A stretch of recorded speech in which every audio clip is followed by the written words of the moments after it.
My husband was transferring our life savings to his girlfriend while I was bringing our daughter into the world. He thought he'd left me with nothing, but he never knew about my family's $600 million trust fund. Now this corporate lawyer is about to teach him what happens when you betray the wrong woman. I used to believe that my life had followed a perfect plan. Top of my class at law school, youngest partner at Montgomery & Reed, married to Miles Harrington, the handsome investment banker who swept me off my feet during a corporate merger 5 years ago. Before we jump back in, tell us where you're tuning in from, and if this story touches you, make sure you're subscribed, because tomorrow I've saved something extra special for you. We lived in our dream home in Beacon Hill, a historic brownstone with high ceilings and original crown molding that we'd spent a year renovating together. At 34, I was exactly where I'd planned to be. Successful career, loving marriage, and finally starting the family I'd always wanted. The nursery was my pride and joy, a soft mint green room with hand-painted clouds drifting across the ceiling and a collection of children's books I'd been gathering since I'd learned I was pregnant. Every night, Miles would rest his hand on my growing belly and we'd talk about our daughter's future. She'd be brilliant, he insisted. She'd have my determination and his charm. We'd already agreed to name her Olivia, after my grandmother. "You're sure you want to take a full year off?" Miles had asked one evening as I reviewed my maternity leave paperwork. We were sitting in our kitchen, the marble island between us covered with legal documents and a half-eaten container of the ice cream I'd been craving nightly. "The firm is offering it, and I've billed enough hours for 3 lifetimes," I'd replied, signing the papers with my Mont Blanc pen, a gift from Miles on our 3rd anniversary. Besides, we can afford it. We could afford it because we'd been careful.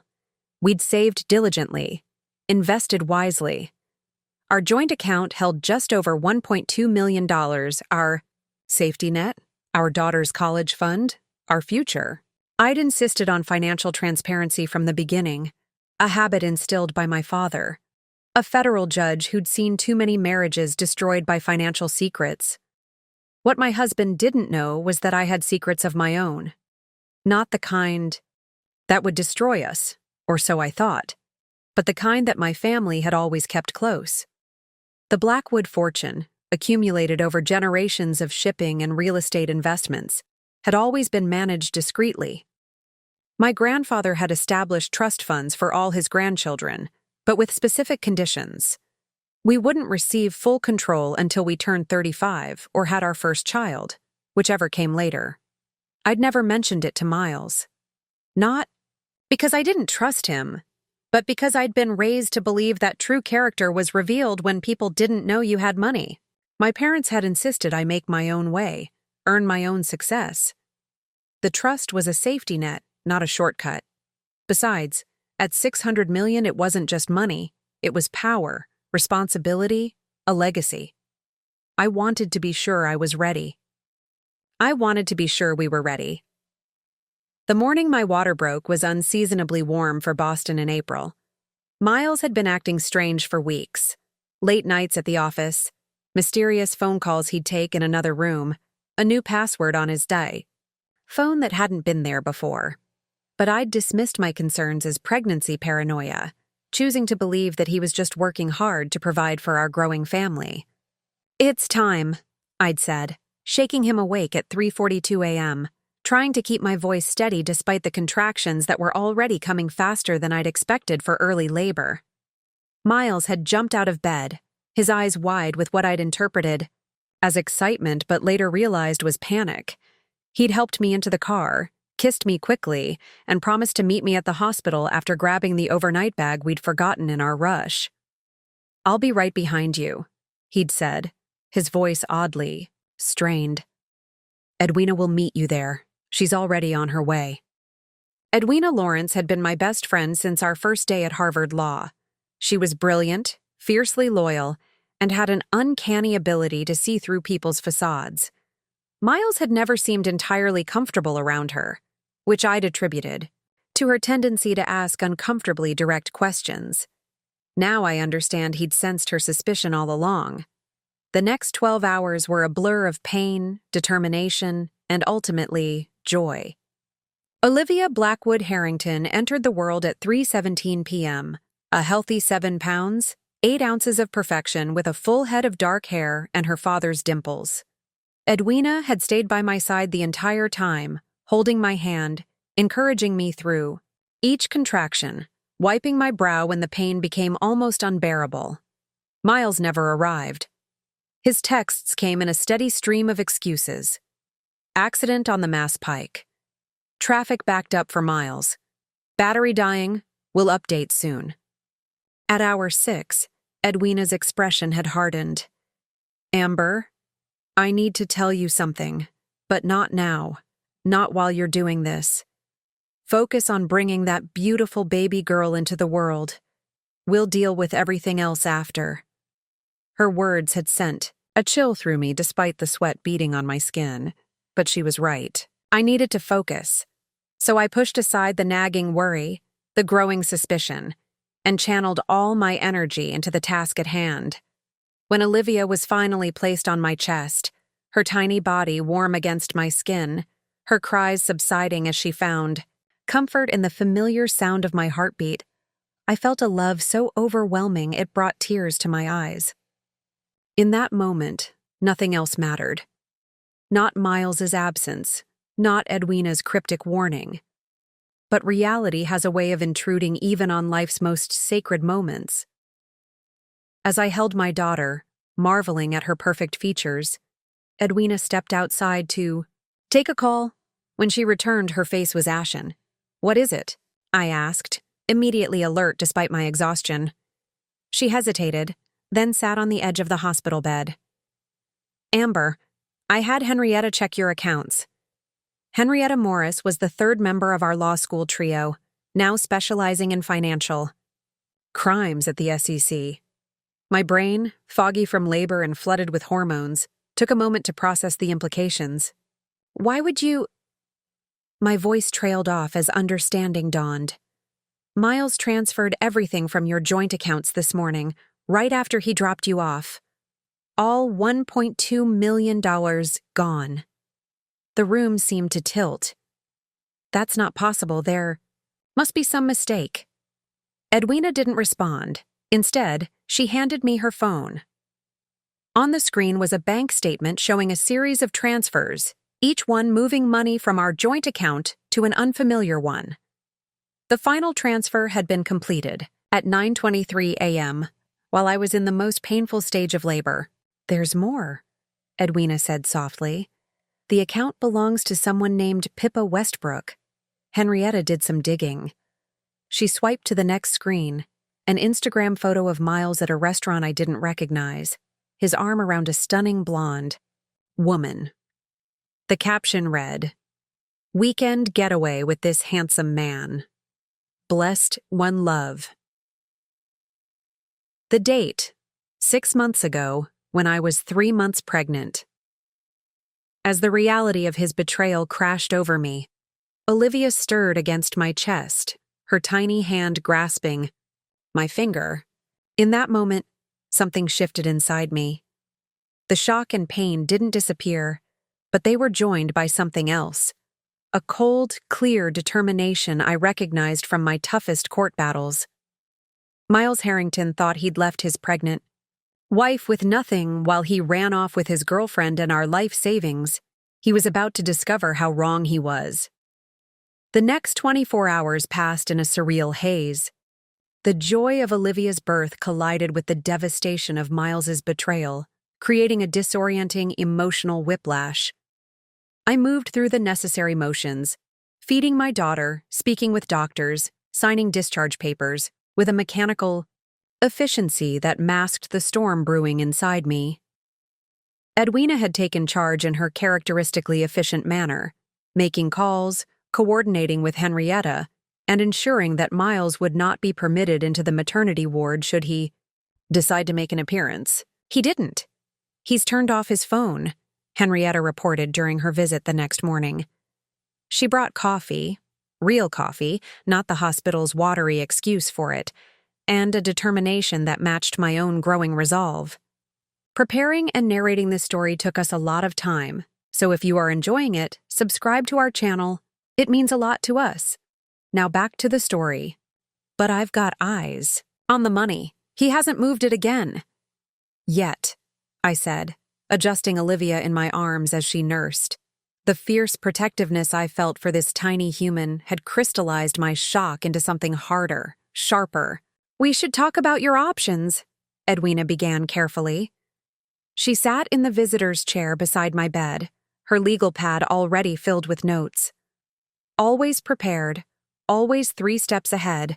It's why she'd made such a formidable defense attorney. First, we contact the banks, she continued. We report fraud, unauthorized transfers. Then we— No, I interrupted, my voice quiet but firm. Not yet. Both women looked at me with surprise. Amber. He took everything. Henrietta reminded me, her voice gentle but urgent. Your savings, Olivia's college fund. I know exactly what he took, I replied, looking down at my daughter's perfect face. And I know exactly what he doesn't know he left behind. I explained about the trust fund, about my impending 35th birthday, about the clause that had now been activated by Olivia's birth. Their expressions shifted from concern to astonishment. $600 million, Edwina repeated, as if testing whether the words made sense when spoken aloud. Yes, I confirmed, and Miles has no idea it exists. A moment of silence filled the room as the implications sank in. So what are you thinking? Henrietta finally asked, her analytical mind already racing ahead. I'm thinking, I said, feeling a cold clarity settle over me, that we let him believe he's won. For now. My phone chimed with a text message. I nodded toward it on the bedside table, and Edwina handed it to me. Miles had finally surfaced. Emergency. At work. Tried to call. How are you and the baby? We'll be there soon. No congratulations. No questions about his daughter. No acknowledgement of his absence during one of the most significant moments of our lives. I handed the phone back to Edwina without responding. He thinks I don't know yet, I said. He probably assumes I haven't checked our accounts, that I've been too busy with the baby. Which gives us time, Henrietta noted, already typing furiously on her laptop. Time for what? Edwina asked, though her slight smile suggested she already knew the answer. Time to build a case, I replied, lawyer, mode fully engaged despite my physical exhaustion. Time to understand exactly what he's done and with whom. Time to contact my family's trust attorneys and activate my inheritance without tipping him off. And then? Edwina prompted. I looked down at Olivia, now sleeping peacefully in my arms, unaware of the seismic shifts occurring in her new world. And then we make sure he never does this to anyone else again. By the time Miles finally appeared at the hospital that evening, I had formulated the first phase of my plan. He arrived with an armful of roses, dark circles under his eyes, and an expression carefully crafted to convey exhausted devotion. Had I not seen the evidence of his betrayal, I might have believed it. There she is, he whispered, approaching, the bassinet where Olivia slept. She's perfect.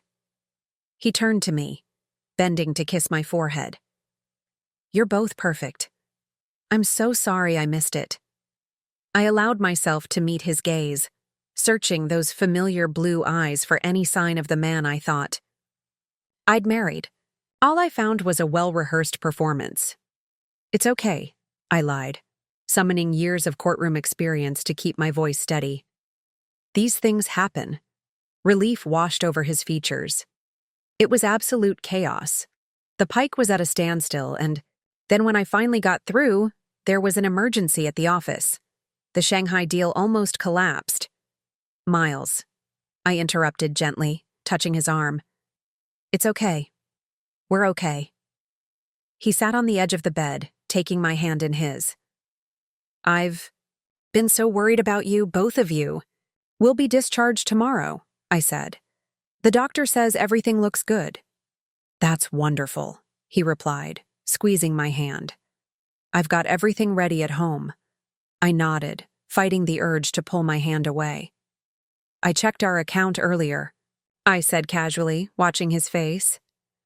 I was thinking we should start looking into those college savings plans we talked about. A flicker of panic crossed his features, so quick I would have missed it if I hadn't been looking for it. Ah, yes, definitely, he stammered. Though maybe we should wait until things settle down a bit. Of course, I agreed. No rush.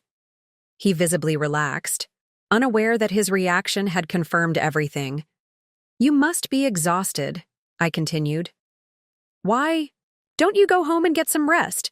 We'll be fine here, and you'll need your energy for when we come home tomorrow. Are you sure? He asked, a touch too eagerly. Positive. Go. After he left, I allowed myself a moment to process the reality of what had just happened.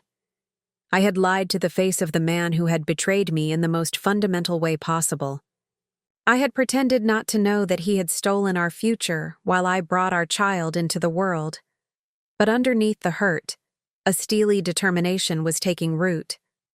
Miles thought he was clever, that he had orchestrated the perfect escape. He believed I was still the trusting, accommodating wife who would never suspect his deception.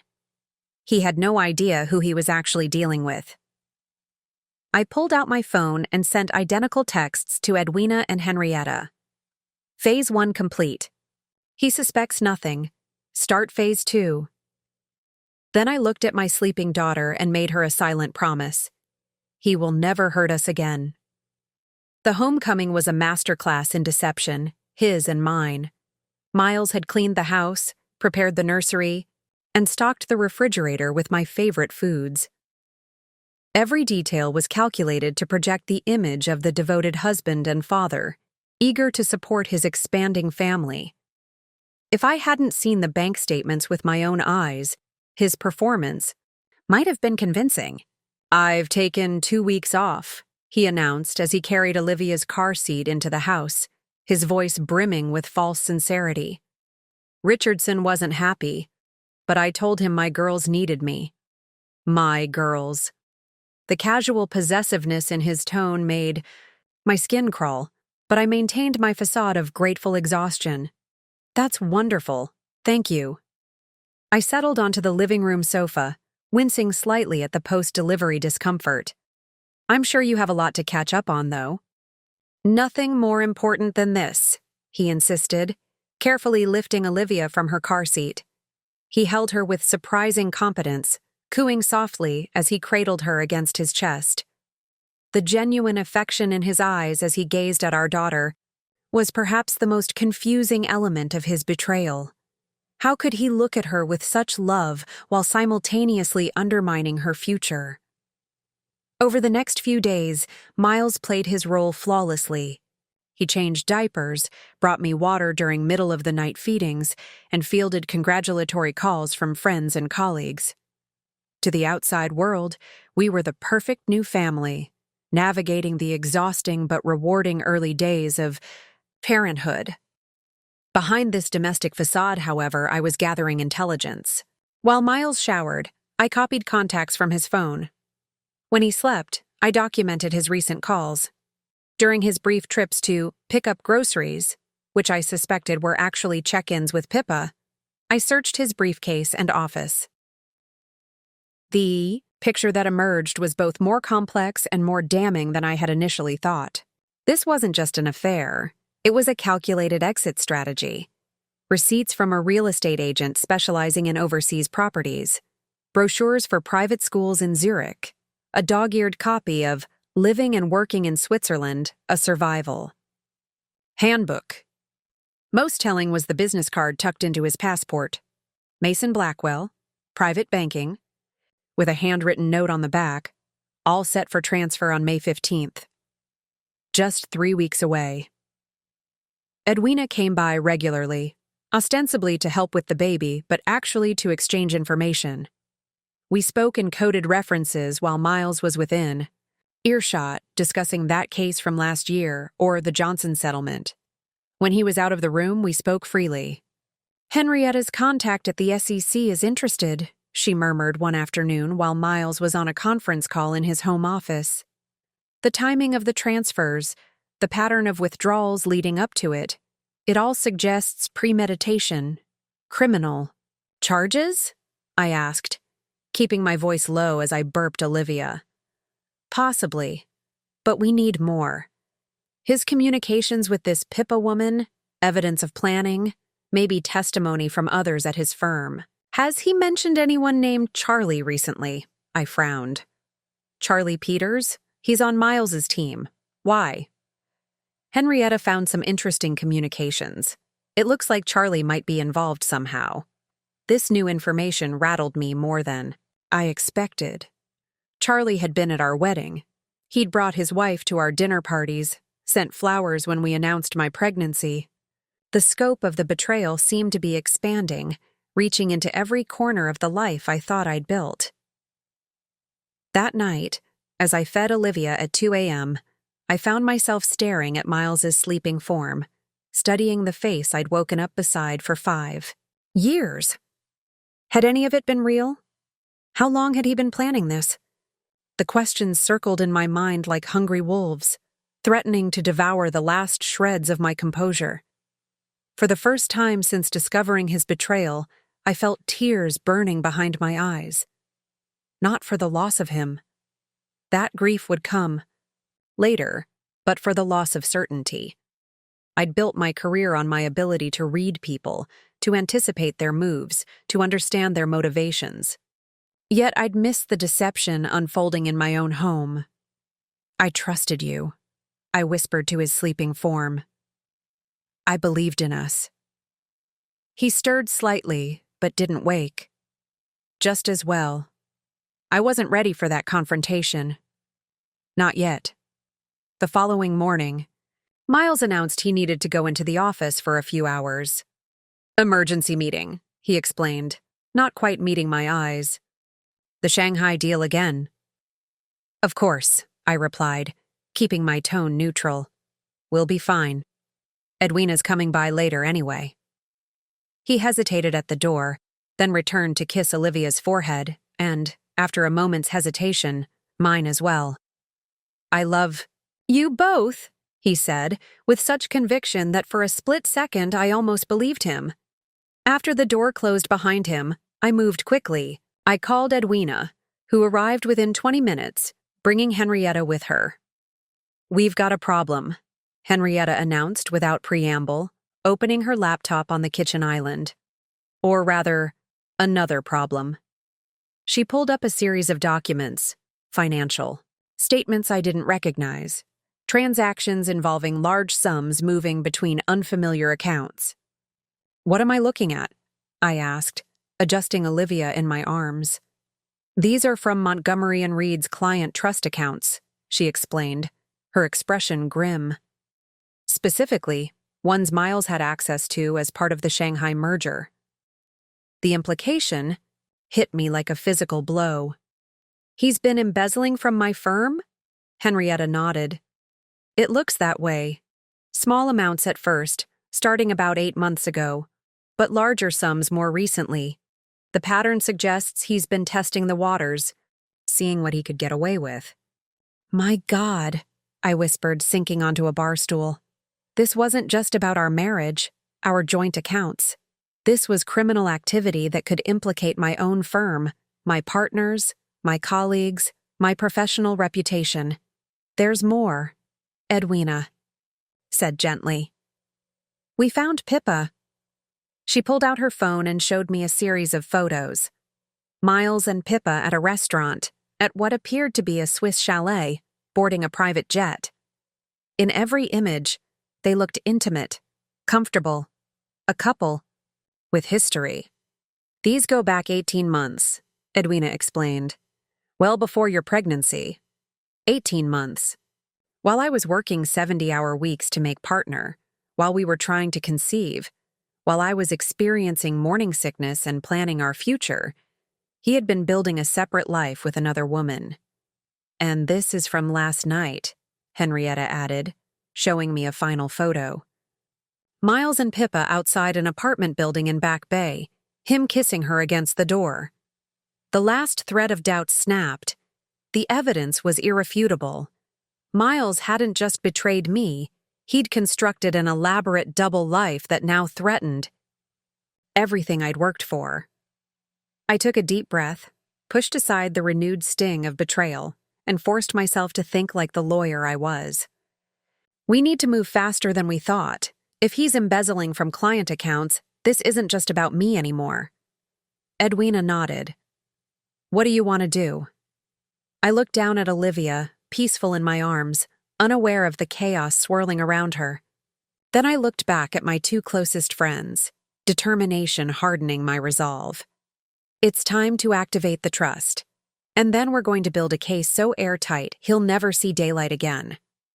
Ms. Blackwood, please understand that while your situation is unfortunate, activating a trust of this magnitude requires proper procedure. Harold Winters, senior partner at Winters, Hathaway and Burke, and trustee of the Blackwood family fortune for over 30 years, peered at me over his wire-rimmed glasses with an expression of practiced sympathy. We sat in the firm's wood-paneled conference room, Olivia asleep in her carrier beside me. I'd insisted on bringing her, partly because I was breastfeeding, but mostly because her presence was a tangible reminder of what I was fighting for. I understand the procedures, Harold, I replied, keeping my voice even.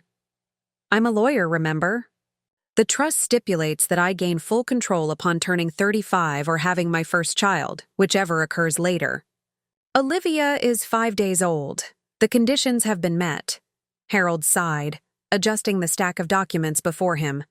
Yes, technically, but your grandfather built in certain discretionary elements, given the circumstances. My circumstances are precisely why we need to move quickly, I interrupted. My husband has embezzled from client accounts at my firm, stolen our joint savings, and plans to leave the country within weeks. Every day we delay puts the assets at greater risk. From across the table, my father cleared his throat. Judge William Blackwood, retired from the federal bench but still commanding respect with his mere presence, had listened silently until now. Harold, he said, his deep voice carrying the weight of 50 years of friendship, my daughter is not requesting a favor. She is exercising her legal right to what is hers. I suggest we proceed accordingly. Harold hesitated, glancing between us. My father had always been my strongest advocate, though his support typically came with expectations of excellence. Today, however, there was no judgment in his gaze, only fierce protection. Very well, Harold conceded. I'll have the papers drawn up immediately, but, he added, fixing me with a pointed look, I strongly recommend discretion.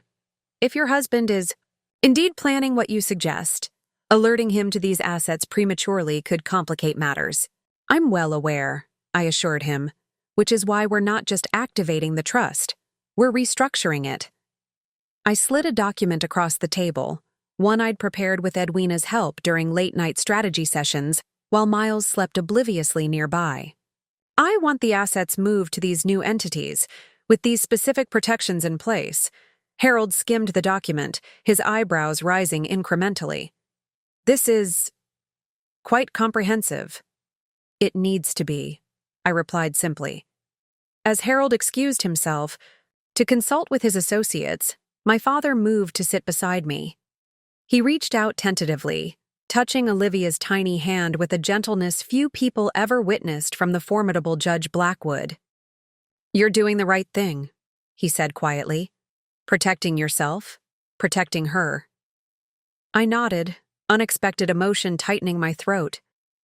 I just keep wondering how I missed it. All those years, all those signs. Don't, he interrupted firmly. I've seen this countless times from the bench. These people, they're skillful manipulators. They show you exactly what you expect to see. But I'm trained to look deeper, I insisted, to question, to verify. Instead, I trusted completely. Because trust is what decent people do, my father replied. The failure here is his, not yours. The simplicity of his statement cut through the self-recrimination that had been haunting me. For the first time since discovering Miles's betrayal, I felt the crushing weight of personal failure begin to lift. Now, my father continued, his tone shifting from comforting to tactical. Tell me about this evidence you're gathering. I outlined what we'd discovered so far: the transfers, the relationship with Pippa, the suspicious activities at my firm, the plans for relocation. With each revelation, my father's expression grew darker. This is more than just divorce territory, he observed. This is criminal. I know, I acknowledged. But I need to be strategic. If I report the embezzlement immediately, he might flee before we can build a complete case. If I confront him about the affair, he'll know I'm onto him and accelerate his plans. So you're playing along, my father surmised, letting him think you're oblivious while you build your case. Exactly. But I hesitated, searching for the right word. Exhausting, he supplied. Having to pretend, to smile at someone who's betrayed you so completely. I nodded, grateful for his understanding. My father had experienced his own betrayals, professional, not personal, during his years on the bench. He knew the toll that maintaining appearances could take. You need allies, he said decisively. Not just Edwina and Henrietta, capable as they are. You need people with specific expertise. Before I could respond, Harold returned with a younger associate trailing behind him, arms laden with documents. We've prepared the preliminary paperwork, Harold announced. The trust will be activated today, with the restructuring to follow pending legal review. Within 48 hours, you'll have access to the first tier of assets. Thank you, Harold, I said, relief washing over me. The financial security this represented wasn't just about money. It was about options, leverage, protection. As we worked through the seemingly endless stack of documents, my phone vibrated with incoming messages. Miles, checking in with practiced concern, asking how his girls were doing, mentioning he might be late again due to complications with the Shanghai deal. Each message was a fresh reminder of his deception, but also confirmation that my charade was working. He suspected nothing. When we finally finished, my father insisted on accompanying me home. Just to get you settled, he said, though we both knew he wanted to assess the situation firsthand. Upon arriving at the brownstone, we found Edwina waiting on the front steps, her expression tense. What is it? I asked immediately, recognizing the specific furrow of her brow that appeared only during our most challenging cases. Your friend Charlie came by, she said, glancing meaningfully at my father before continuing. He seemed anxious. Said he needed to speak with you urgently. Charlie? I frowned, mentally reviewing what Henrietta had discovered about his potential involvement. Did he say what about? No, but he left this. She handed me a folded note. Inside, scrawled hastily, Need to talk. Not what you think. Be careful who you trust. Meet me at the old place, 7 p.m. The old place could only mean the law school, Library Carroll, where Miles and I had first met during a corporate law study group. Charlie had been there too. It could be a trap, my father observed, reading over my shoulder. Or it could be a warning, I countered. Charlie always seemed uncomfortable around Pippa. Maybe he's having second thoughts about whatever they've planned. Edwina nodded thoughtfully. If Charlie's willing to talk, he could be our key witness. But you can't go alone.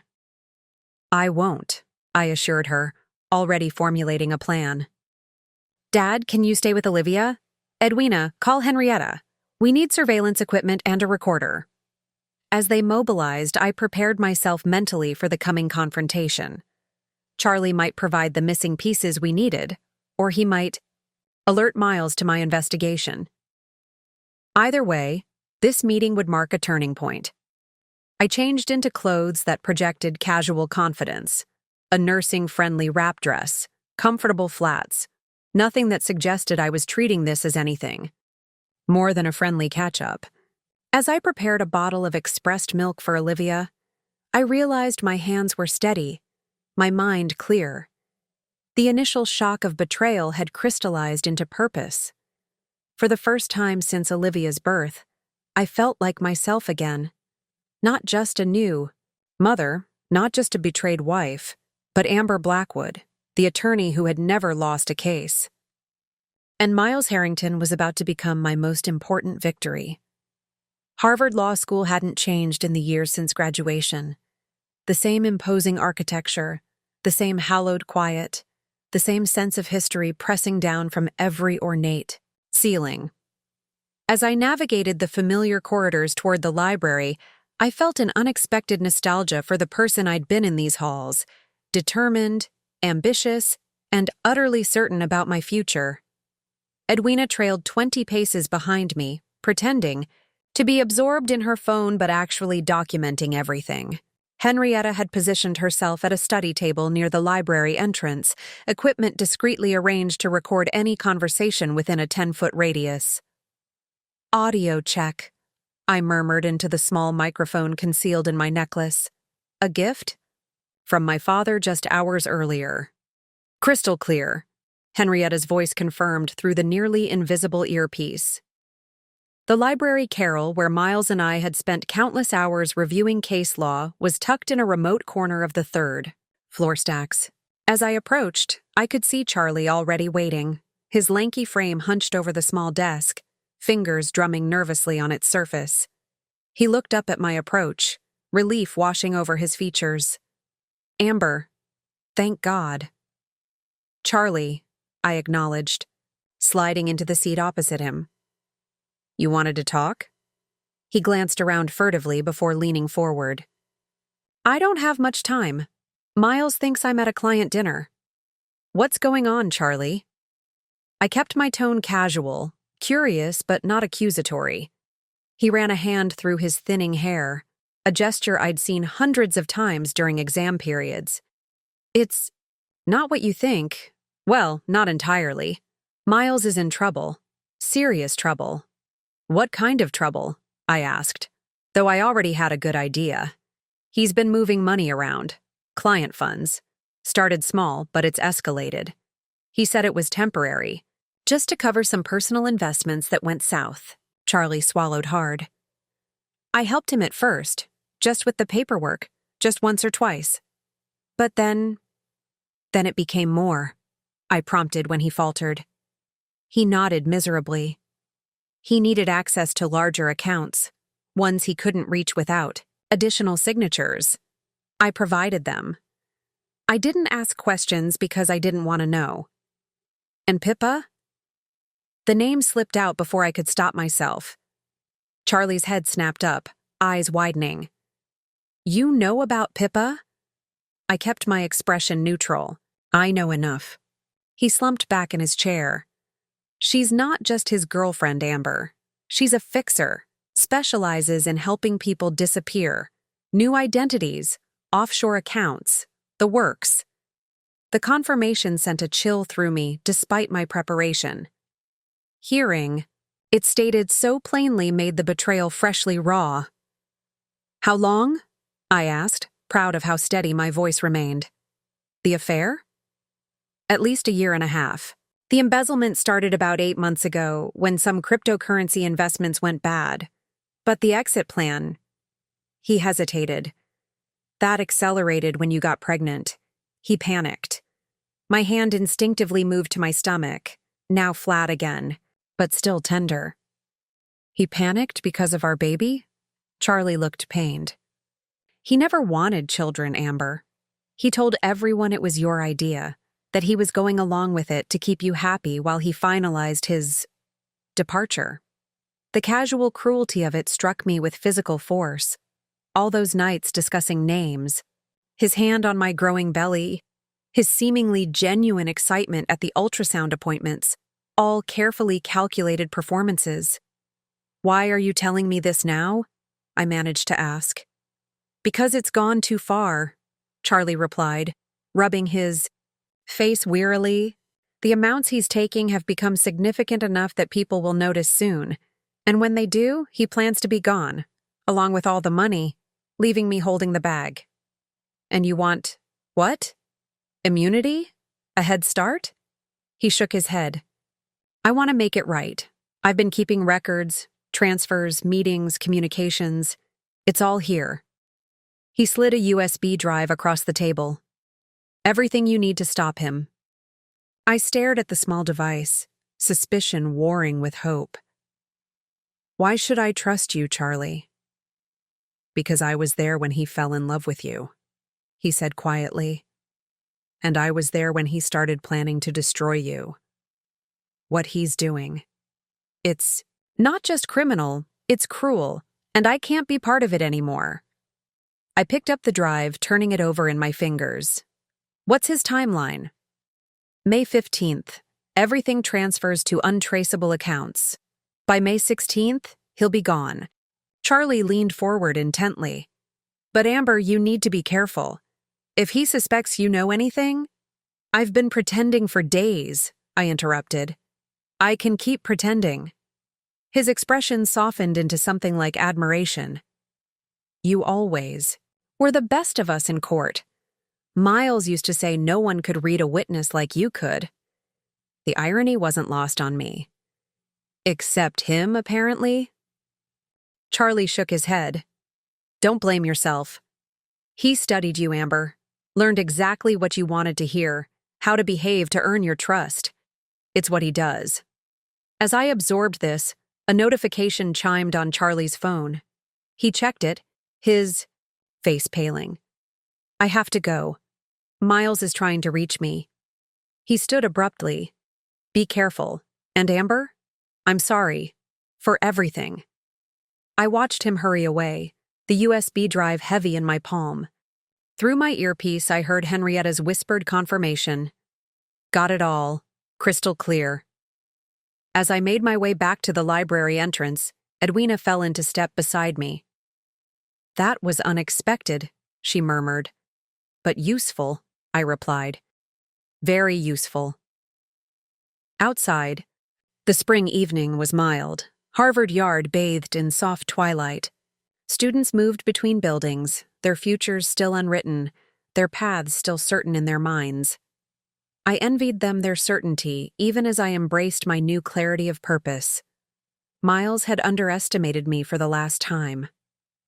With Charlie's evidence added to what we'd already gathered, the trap was nearly ready. All I needed now was the perfect moment to spring it. Back at our brownstone, with Olivia sleeping peacefully under my father's watchful eye, we examined Charlie's USB drive.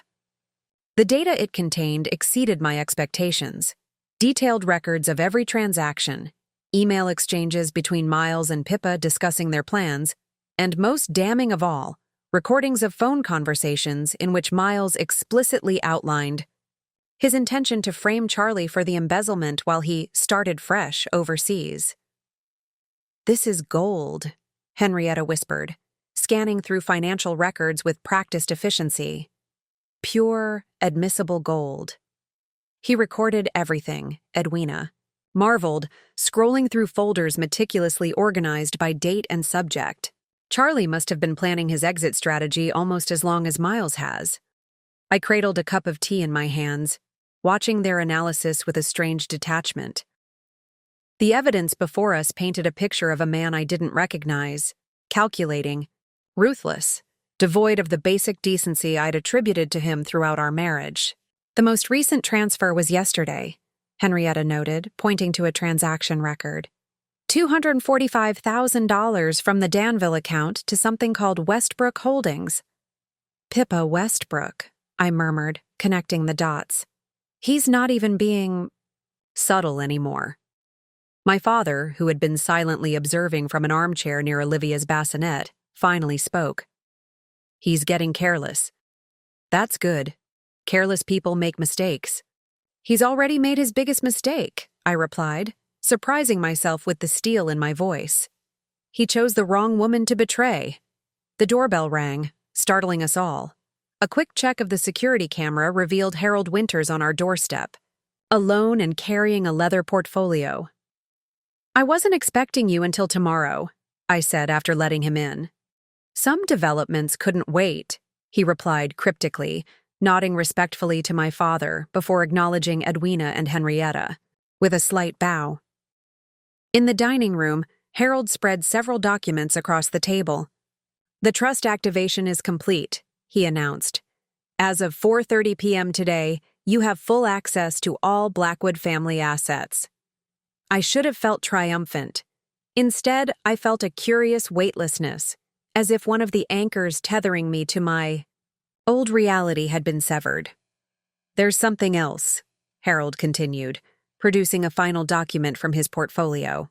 Your grandfather anticipated potential complications. He included a specific provision I wasn't authorized to reveal until the trust was activated. I scanned the document, confusion giving way to astonishment. This can't be right. I assure you it is, Harold confirmed. Your grandfather acquired a controlling interest in Harrington Financial 27 years ago, when Miles's father nearly bankrupted the company through a series of ill-advised ventures. The acquisition was conducted through a series of shell companies to avoid publicity. Miles's family company, I clarified, still processing the implications. The company that launched his career. The company he believes his family still controls, Harold corrected. In reality, it's been part of the Blackwood portfolio for nearly 3 decades. Your grandfather maintained the fiction to allow the Harrington name to continue, believing it was better for business stability. The irony was almost too perfect. While Miles had been siphoning funds and plotting his escape, the company he viewed as his birthright had actually belonged to my family all along. Does Miles know? I asked. No one outside this room knows, Harold assured me. Your grandfather insisted on absolute secrecy. The arrangement was handled through offshore entities and blind trusts. My father chuckled softly. Classic Jonathan. He always did enjoy a long game. I studied the ownership documents, a plan forming in my mind. Harold, if I were to make changes at Harrington Financial, significant changes, how quickly could they be implemented? As controlling shareholder? Immediately. The paperwork would take time, but your authority would be effective upon your signature. I exchanged glances with Edwina, who nodded slightly, already following my thinking. Draw up the papers, I instructed Harold. I want everything ready by May 14th. After Harold departed, we returned to analyzing Charlie's evidence, now with a new dimension to our strategy. The pieces were falling into place, forming a picture more complete than I had dared hope for. We should involve the authorities, my father suggested. With evidence this substantial— Not yet, I interrupted. Miles still has access to significant funds. If he's tipped off prematurely, he could disappear before we're ready. And what exactly are we getting ready for? Edwina asked, though her smile suggested she already knew. Justice, I replied simply. On my terms. The next morning, Miles returned from what he claimed was an early meeting, bringing coffee and pastries as a peace offering for his continued absences. I accepted his kiss on my cheek with practiced ease, maintaining the facade of the understanding, slightly overwhelmed new mother. How's our princess? He asked, peering into Olivia's bassinet where she slept. Perfect, I answered truthfully. Dad's coming by again today. He's completely smitten with her. Miles's smile tightened almost imperceptibly. He had never been comfortable around my father, perhaps sensing the judge's innate ability to see through pretense. Actually, he said, checking his watch, I need to head back to the office soon. This Shanghai situation is becoming a nightmare. Of course, I replied, keeping my tone light. We understand, don't we, Olivia? I stroked our daughter's cheek, gently. As Miles gathered his things, I noticed him glance surreptitiously at the stack of mail on the counter. I had deliberately placed an envelope from our bank on top, knowing it would catch his attention. Everything okay? He asked, gesturing toward the mail with feigned casualness. Oh, just routine statements. Nothing urgent. The relief in his eyes was unmistakable. He had no idea I'd already transferred my personal funds to new accounts, leaving the joint accounts as bait to monitor his activities. After he left, I moved to the window, watching as he walked to his car. Just before getting in, he pulled out his phone, typing rapidly, reporting to Pippa, no doubt, that his unsuspecting wife remained oblivious to their plans. "Enjoy it while it lasts," I whispered to his retreating figure. "May 15th is coming sooner than you think." The days passed in a carefully choreographed dance of deception. Miles played the role of devoted, if frequently absent, new father. I performed the part of the trusting wife, too absorbed in caring for our newborn to notice his increasingly obvious absences. We circled each other in a house once filled with genuine affection, now merely a stage for our mutual pretense. Behind the scenes, however, I was building a case so airtight it would make a federal prosecutor weep with joy. With Charlie's evidence as our foundation, Henrietta had traced the money through a labyrinth of accounts, documenting each transfer with meticulous precision. Edwina had compiled a timeline of Miles's affair with Pippa, gathering witness statements from hotel staff, restaurant servers, and even the pilot of the private jet they'd used for weekend getaways, all paid for with embezzled funds. Meanwhile, my father had made discreet inquiries among his former colleagues at the Department of Justice, laying groundwork without revealing specifics. Harold had expedited the trust restructuring, creating a financial fortress around my assets that not even the most aggressive litigation could penetrate. But it was a single discovery, made exactly 1 week before Miles's planned departure, that transformed my approach from pragmatic to personal.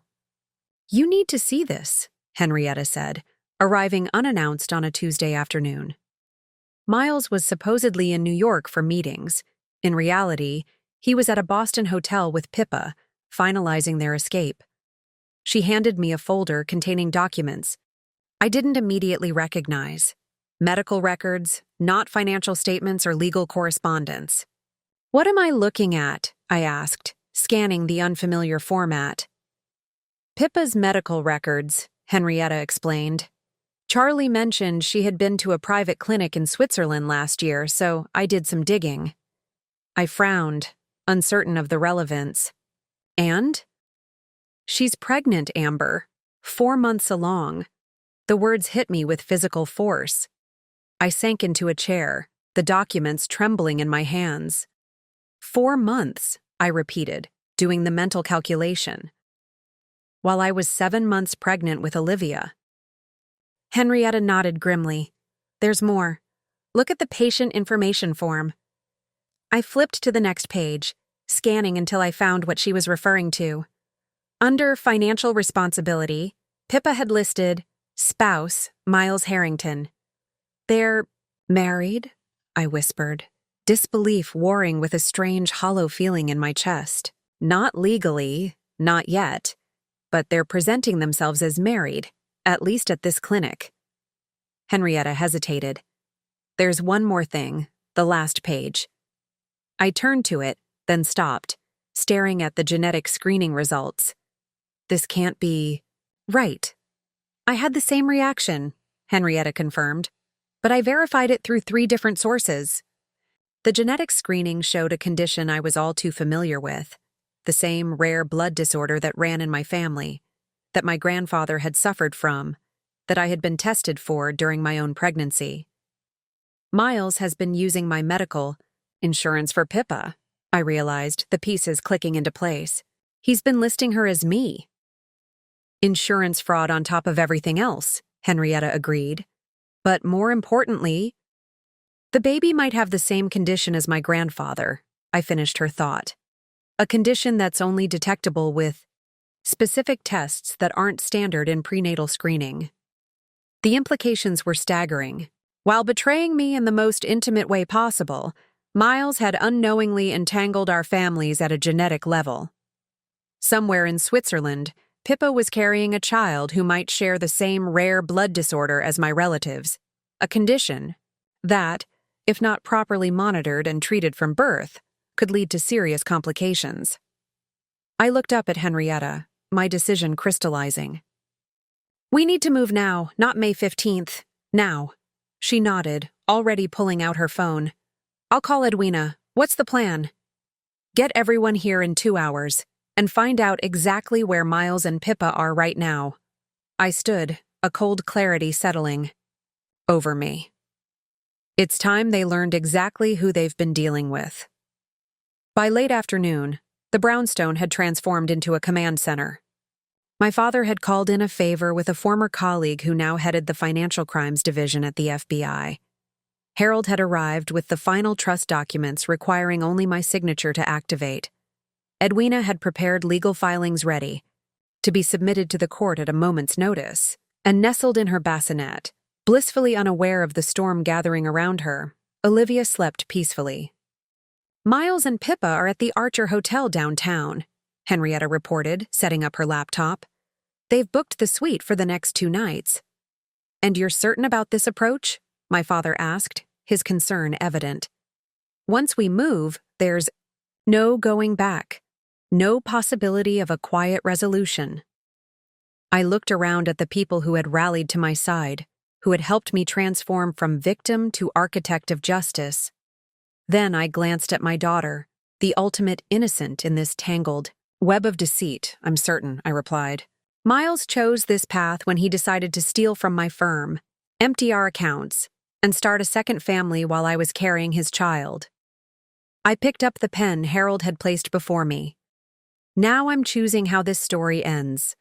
With deliberate strokes, I signed the documents that would activate the restructured trust, assert control over Harrington Financial, and initiate legal proceedings against my husband. Each signature felt like severing another tie to the life I had believed was real. "Call the FBI," I instructed my father as I signed the final page. "Tell them where to find him." Then I turned to Edwina, my oldest friend and fiercest advocate. "Get the car. We're going to pay Pippa a visit while the agents collect Miles." "Are you sure that's wise?" Harold cautioned. "Given her condition?"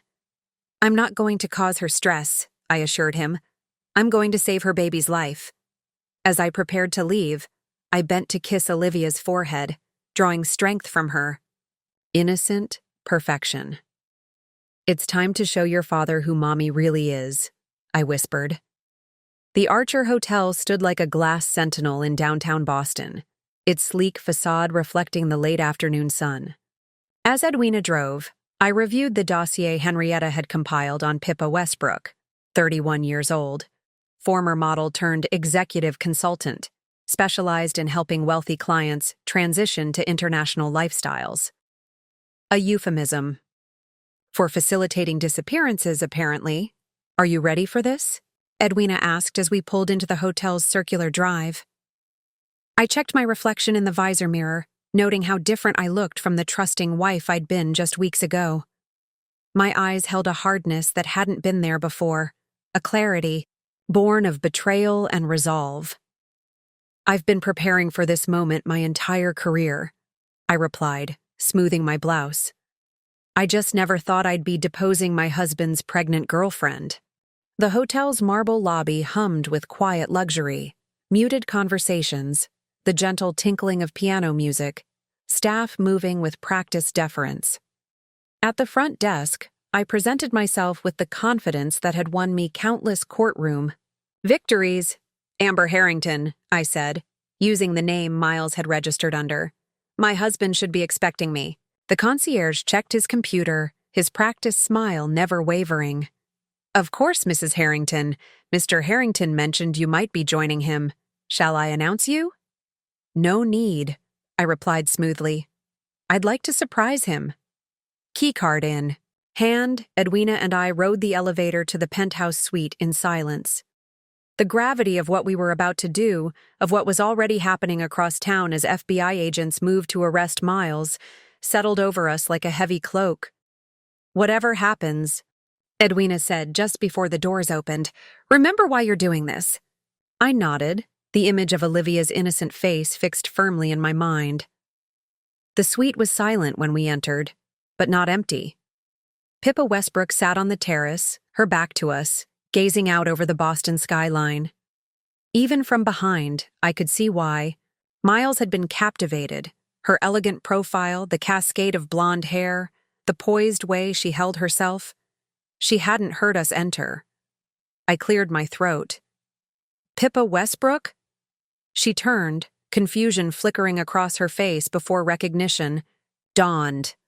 Her hand instinctively moved to her stomach, a protective gesture I knew all too well from my own pregnancy. "Amber," she said, her voice steadier than I expected. "I've been wondering when this would happen." Not the reaction I had anticipated.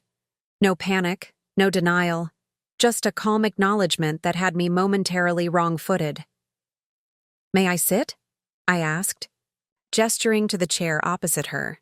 She nodded, her eyes darting briefly to Edwina, who positioned herself near the door.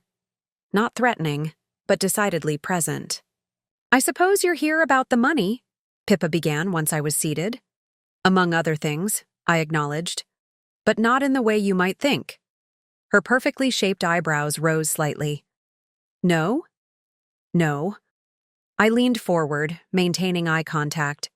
"I'm here about your baby." Her composure fractured, fear flashing across her features before she masked it with forced nonchalance. "I don't know what you're talking about." 4 months pregnant, I stated flatly. Receiving prenatal care at Klinik Sonnenberg in Zurich under my name and insurance. Most recent visit showed genetic markers for Erdheim-Chester disease. The color drained from her face. "How did you—" "That's not important," I interrupted. "What's important is that you understand what those markers mean." For the next 10 minutes, I explained the condition my grandfather had lived with, the symptoms, the treatments, the careful monitoring required from birth. As I spoke, Pippa's carefully constructed facade crumbled, revealing the frightened mother-to-be beneath the polished exterior. "Miles never mentioned any of this," she whispered, one hand still protectively cradling her small bump. "Miles doesn't know," I replied. "It's not his side of the family, it's mine." Her eyes widened with understanding. "But if it's your family's condition, and they found markers in my baby." "Miles has been using my medical identity for your care," I confirmed. "Insurance fraud, among his many other crimes." She looked away, guilt battling with defiance. "You don't understand what?" "I understand perfectly," I cut in, my voice firm but not unkind. "You fell in love with a man who promised you the world, who convinced you that I was the villain in his story, cold, career-obsessed, possibly even unaware of his unhappiness." Pippa's silence was confirmation enough. "What you don't understand," I continued, "is that at this very moment, Miles is being arrested by the FBI for embezzlement. The money he's been lavishing on you, the future he's promised you, it's all stolen. From my firm's clients, from our joint accounts, possibly even from your own funds that you entrusted to him." "That's not possible," she protested, but her voice lacked conviction. "He has family money, his company. Harrington Financial?" I smiled thinly. "As of this afternoon, I control the majority interest in that company." Another detail Miles was unaware of. The shock that registered on her face was almost pitiful. I reached into my purse and removed a folder containing medical information about Erdheim-Chester disease, along with contact information for specialists in Switzerland. "Your baby will need specific care, regardless of what happens with Miles," I said, pushing the folder toward her. "These are the doctors who treated my grandfather. They're the best in the world for this condition." Pippa stared at the folder, then back at me, confusion evident. "Why would you help me after everything?" "I'm not helping you," I clarified. "I'm helping an innocent child who, through no fault of their own, shares a genetic connection with my family." My phone vibrated with an incoming text. I checked it discreetly. A message from my father. "It's done. M in custody. Evidence secured." I turned back to Pippa, whose world was collapsing around her in real time. Miles won't be joining you today, or tomorrow, or for many years to come. She closed her eyes briefly, composing herself before meeting my gaze again. What happens now? That depends largely on you, I replied. Cooperate with the authorities about Miles's financial crimes, and your involvement might be viewed as that of an unknowing participant. Fight, and you'll find yourself implicated as a co-conspirator. I stood, having said what I came to say. The choice is yours, Ms. Westbrook. Choose wisely, for your child's sake. As Edwina and I walked back through the suite, Pippa called after me. He did love you, you know, in the beginning. I paused at the door, considering her words. Perhaps, but love without respect, without honesty, without basic decency, that's not love at all. It's just another form of control. In the elevator, Edwina squeezed my hand. You were magnificent, she said softly. I exhaled slowly, releasing tension I'd been holding for weeks. It's not over yet, I reminded her. There's still one more confrontation to come. Miles? I nodded, a grim determination settling over me. Miles. The federal holding facility lacked the imposing grandeur of a traditional courthouse, but its utilitarian design served its purpose.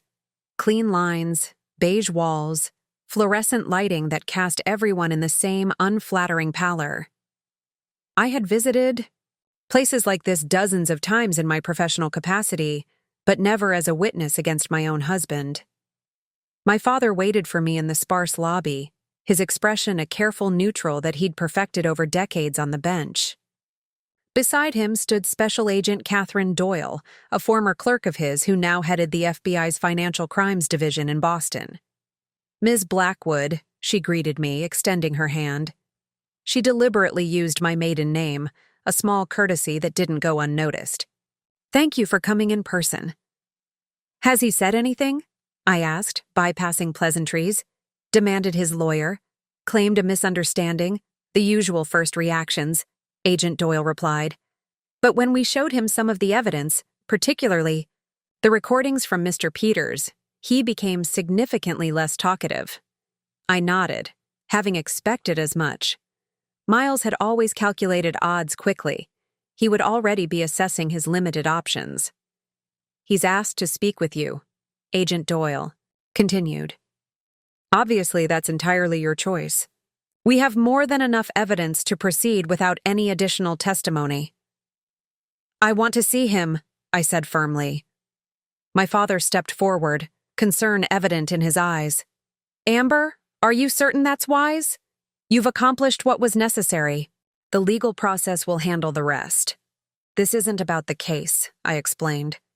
This is about looking him in the eye, just once, and letting him see exactly who I am, who I've always been. After a moment's consideration, he nodded, understanding in his expression. He had raised me to face difficult situations head-on, to find closure through confrontation rather than avoidance. Agent Doyle led us to a small interview room, explaining the protocols, the recording equipment, the observation window, the panic button beneath the table if needed. We'll be right outside, she assured me. And given the circumstances, I've authorized your father and Ms. Lawrence to observe. I smoothed my blazer and checked my reflection in the darkened window. The woman who gazed back at me was composed, determined, unbroken. Good. Miles was brought. In moments later, the stark contrast between his usual polished appearance and his current state immediately apparent. His custom suit had been replaced by standard-issue clothing, his perfectly styled hair disheveled, his confident posture diminished by handcuffs and the weight of his circumstances. Despite everything, seeing him like this sent an unexpected pang through me, not of regret or sympathy, but of something more complex. This man had been my partner, my confidant, my future. Now he was simply case number 47291B, defendant in what would soon become a high-profile federal prosecution. Amber, he said as the guard secured his restraints to the table, His voice held a practiced contrition I recognized from minor disagreements throughout our marriage. "Thank you for coming." I sat across from him, placing my hands flat on the table, a deliberate choice to display my bare ring finger. "You've been busy," he remarked, attempting a smile that didn't reach his eyes. "So have you," I replied evenly. "Embezzlement, fraud, conspiracy, identity theft. Quite the resume you've been building." His smile faltered.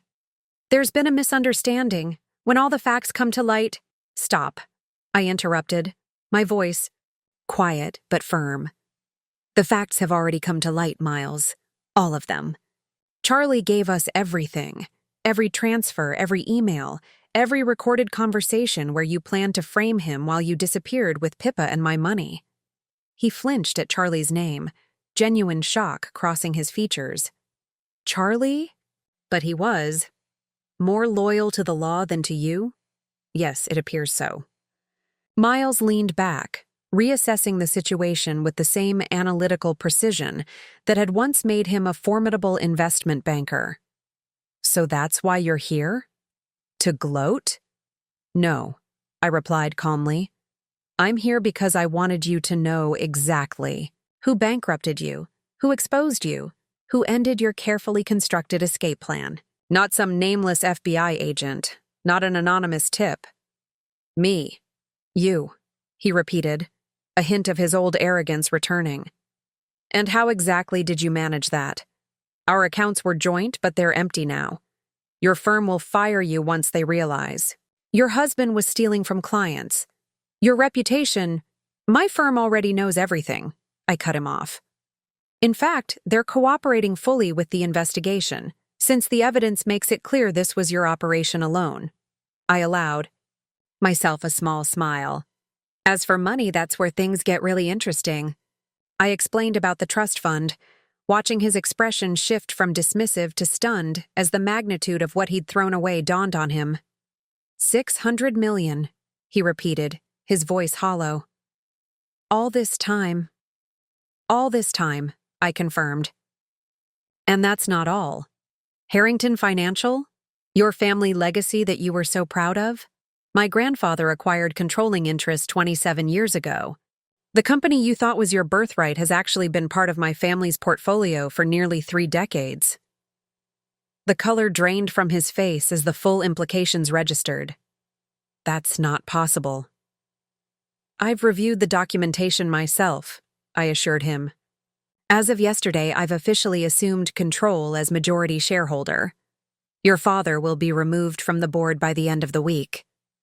Miles stared at me as if seeing me for the first time, not as his wife, not as the mother of his child, but as an opponent who had outmaneuvered him at every turn.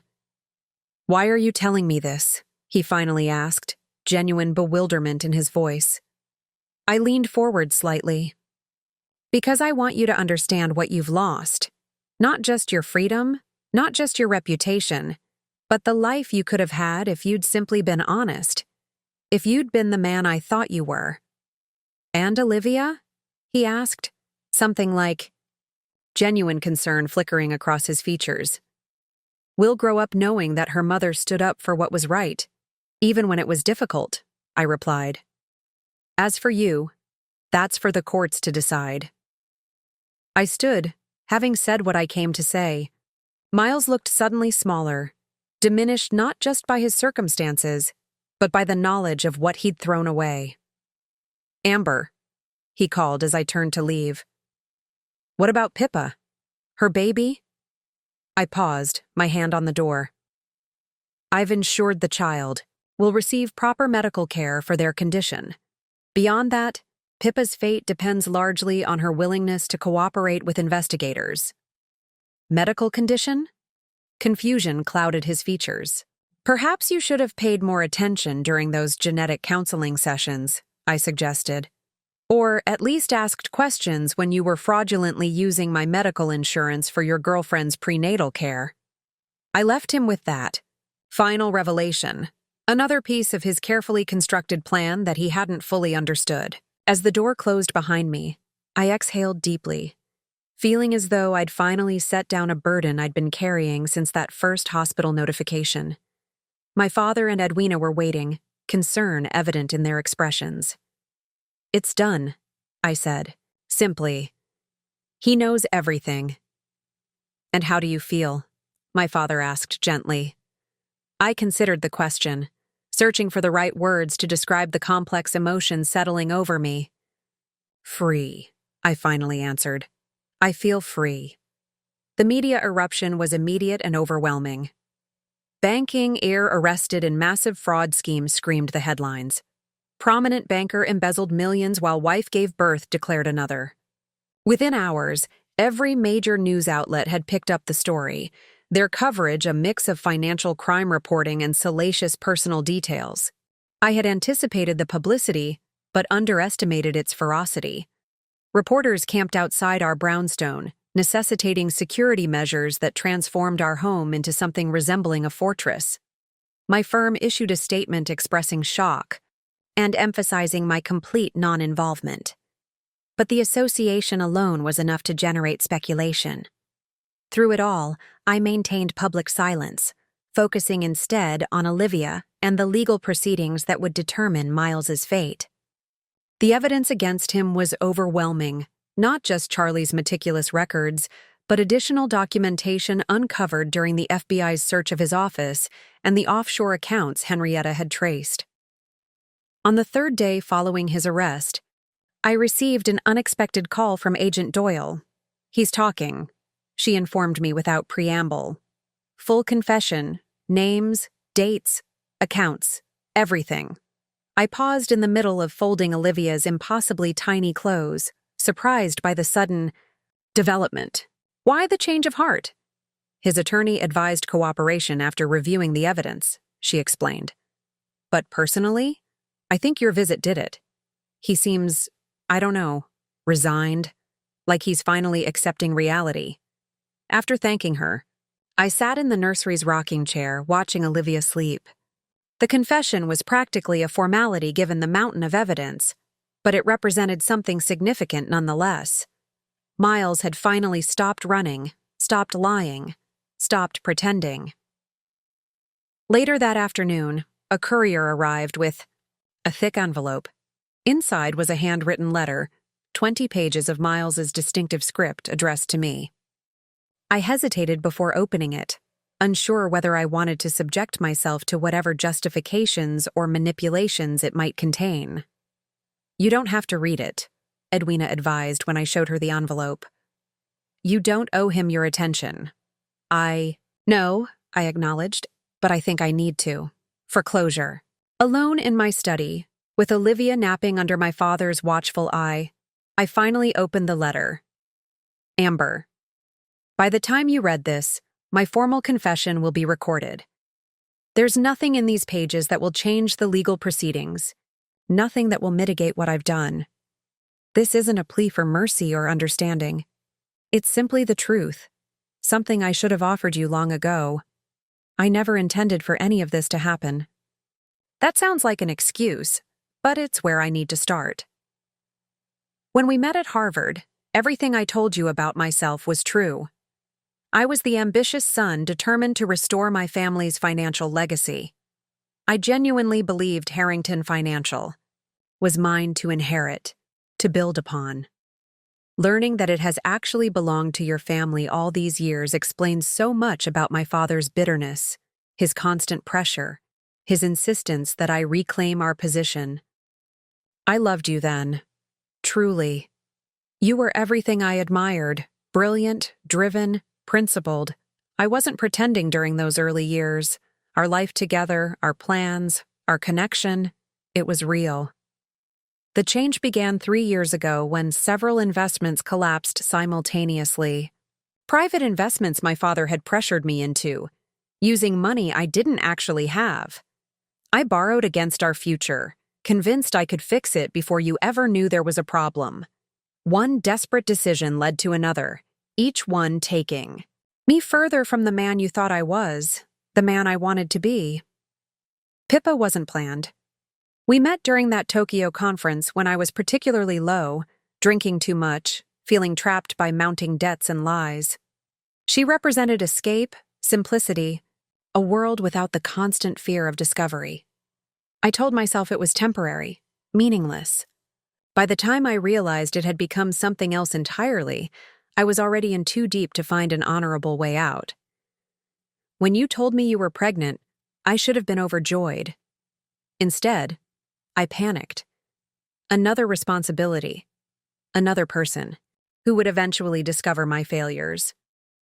I considered coming clean then, facing the consequences, but cowardice won out. I convinced myself I could maintain both lives long enough to escape the mess I'd created. None of this excuses what I did. The embezzlement, the lies, the betrayal while you were giving birth, these actions define me now, not my intentions or regrets. I've lost the right to ask anything of you, but I'm asking anyway. Please tell Olivia something of the man I tried to be, not just the man I became. Someday, when she's old enough to understand, help her see that people can make terrible mistakes without being terrible at their core. I will plead guilty to all charges. I will accept whatever sentence is imposed. I will make no claims on our daughter or attempts to contact you after this letter. You deserve to rebuild your life without my shadow hanging over you. The irony isn't lost on me that you had access to wealth beyond my imagining all along, that the company I thought was my birthright has always been under your family's control. But the greatest loss isn't financial. It's you. It's Olivia. It's the life we could have had if I'd been brave enough to be honest. I'm sorry, Amber. Not for being caught, not for facing consequences, but for failing to be the man you deserved. For betraying the trust of the most trustworthy person I've ever known. Miles, I read the letter twice, searching for manipulation, for subtle attempts to evoke sympathy or plant seeds of doubt. Instead, I found only stark honesty, perhaps the first truly honest communication from Miles in years. It changed nothing about the legal proceedings. It repaired nothing of what had been broken, but it offered something I hadn't realized I needed. Understanding. Not forgiveness. That would take longer if it ever came, but a framework to process what had happened, to eventually explain to Olivia why her father wasn't in her life. That evening, as I nursed Olivia in the quiet of her nursery, I felt an unexpected sense of peace settle over me. Miles's confession had freed me from the nagging questions that might have haunted me for years. The why, the how, the when it all changed. The answers weren't pretty, but they were real, and reality was something I could build upon. I looked down at my daughter's perfect face, her tiny hand wrapped around my finger with surprising strength. Your father made terrible mistakes, I whispered to her, but someday, I'll tell you about the man he could have been, and more importantly, I'll show you who you can become. Someone strong enough to face truth, brave enough to demand justice, and wise enough to know the difference between understanding and excusing. She blinked up at me, her expression solemn as if absorbing my words, before drifting back to sleep. Outside my window, I could see the last of the reporters finally packing up their equipment, moving on to the next scandal. The media storm would eventually pass. The legal proceedings would conclude. Life would find its new rhythm, and we would be ready.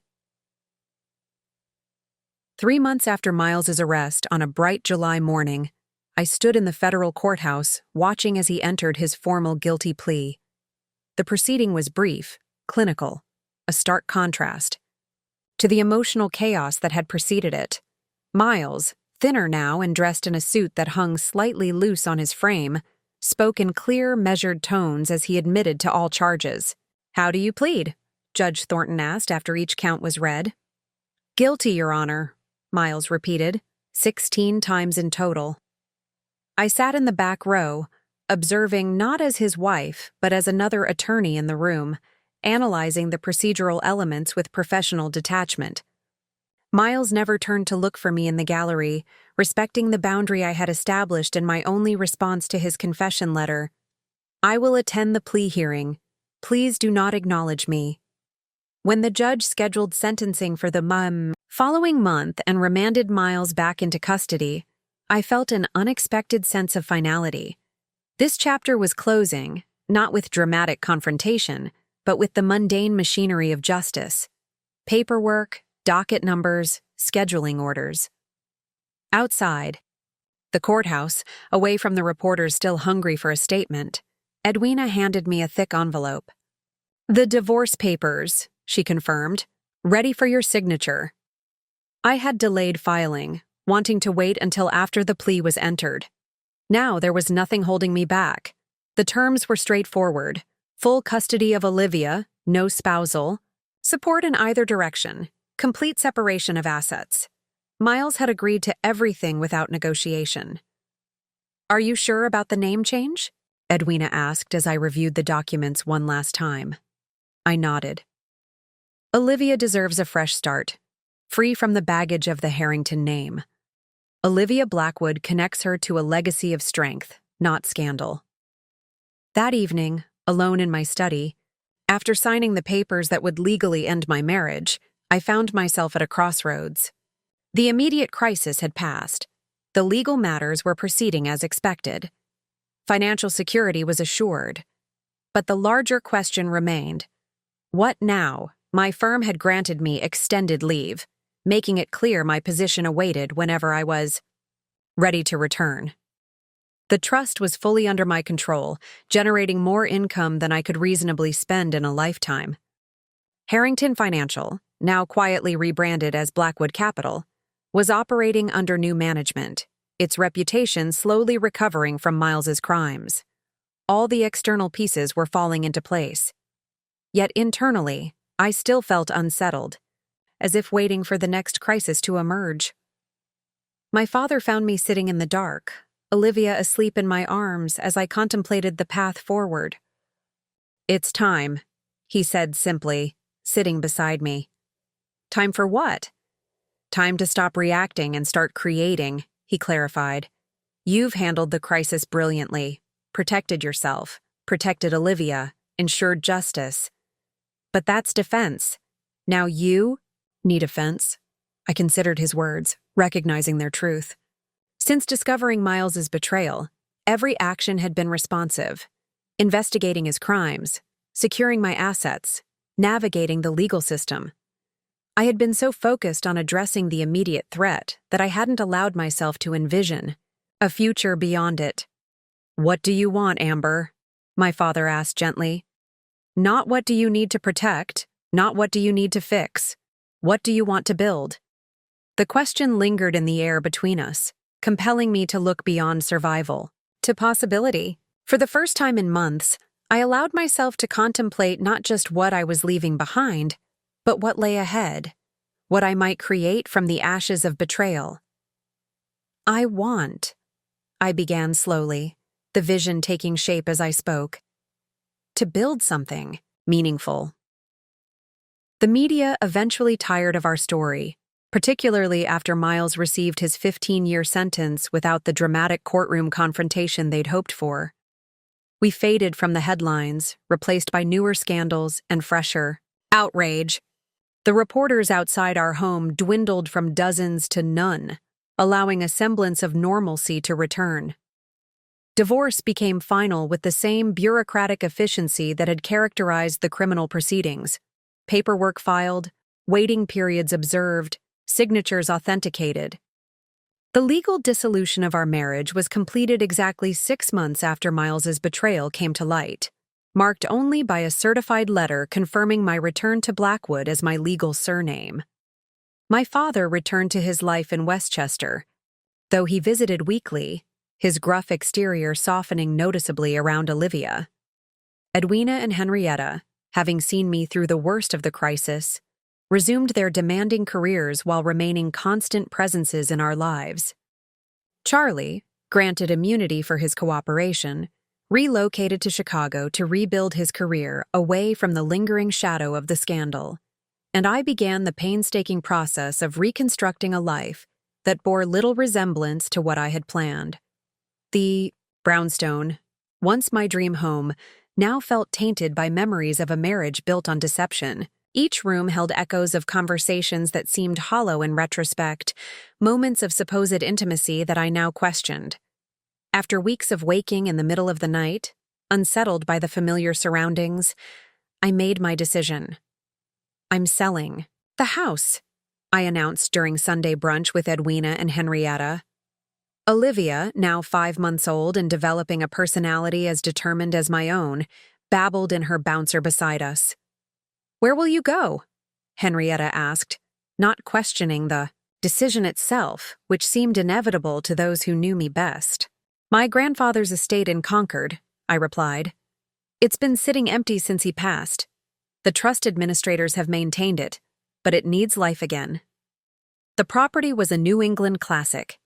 15 acres of rolling land, a historic main house updated with modern amenities, gardens that had once been my grandmother's pride. Most importantly, it held no memories of Miles, no associations with the life that had unraveled so spectacularly.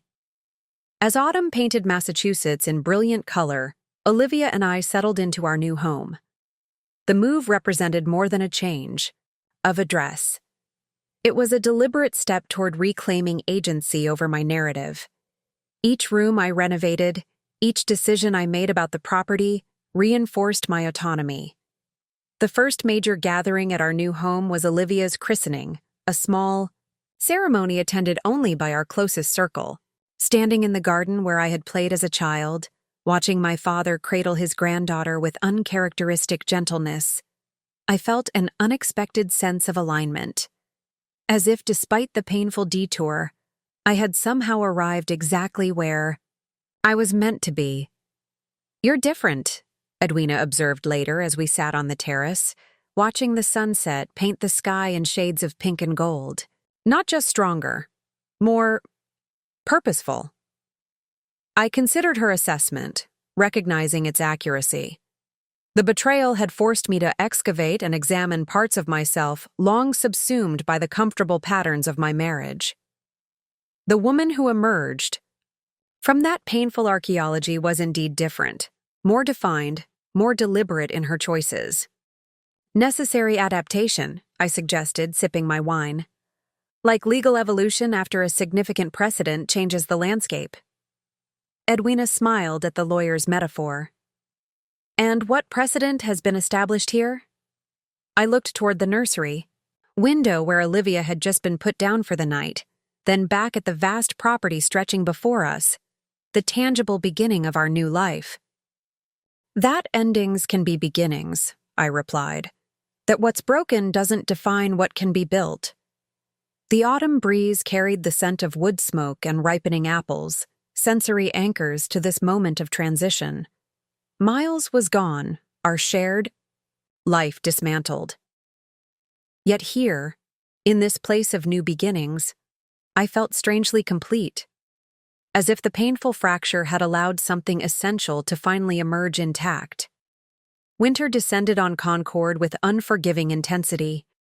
Snow blanketed the estate, transforming the landscape into a pristine white canvas broken only by the dark silhouettes of ancient oaks. Inside, fires burned constantly in the hearths, creating pockets of warmth throughout the sprawling house. On the surface, our new life had taken shape with remarkable efficiency. The brownstones sold quickly and well above asking price. My firm had arranged for me to work remotely when my leave ended, acknowledging both my value and my changed circumstances. Olivia thrived in the peaceful surroundings, growing more curious and engaged each day. Yet as the external pieces fell into place, I found myself confronting an unexpected internal struggle. The isolation of winter, the quiet of country living, the long nights with only Olivia's occasional cries to break the silence, all created space for delayed emotions to finally surface.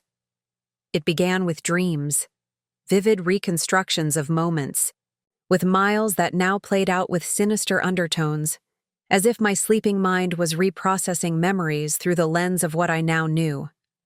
I would wake breathless, disoriented, reaching for a husband who was never there and now existed only as a cautionary tale. During daylight hours, I maintained control, focusing on Olivia, on work, on the practical demands of our new reality. But at night, when the house creaked with winter winds and tomorrow seemed impossibly distant, doubt crept in with insidious persistence. Had I missed obvious signs? Could I trust my judgment ever again? What would happen when Olivia was old enough? To ask about her father? The questions circled like hungry wolves, threatening to devour the careful composure I'd maintained through the public ordeal. On a particularly brutal January night, with a blizzard howling outside and Olivia finally asleep after hours of inexplicable fussiness, the facade cracked. I found myself sitting on the kitchen floor, surrounded by the artifacts of my new life: baby bottles, legal briefs, renovation plans, sobbing with an intensity that frightened me. It wasn't grief for Miles or the marriage. That loss had been processed during the methodical dismantling of our life together. This was deeper, more fundamental. Grief for the certainty I'd once possessed, the unshakable confidence in my ability to discern truth from fiction, authenticity from performance. What if I'm wrong about everything? I whispered to the empty kitchen, giving voice to the fear that had been building since the initial shock faded. What if I never really know anyone again? The baby monitor crackled with Olivia's soft breathing, the sound both comforting and terrifying in its vulnerability. She trusted me implicitly, completely, her existence entirely dependent on my judgment, my decisions, my ability to protect her from harm, just as I had once trusted Miles. The parallel sent a fresh wave of panic through me. I hugged my knees to my chest, rocking slightly, trying to regulate my breathing through techniques that had served me well in courtroom crises but seemed woefully inadequate for this personal tempest. The antique wall phone rang, startling me from the spiral. Few people had this number, a deliberate choice to limit intrusions into our sanctuary. Wiping my face, I answered with the composed tone I'd perfected through months of necessary performance. Amber? My father's voice, concern evident despite the static on the line.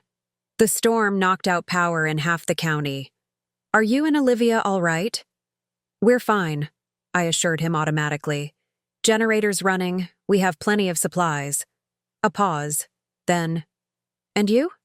Are you all right? The simple question, asked with such genuine concern, nearly undid me again.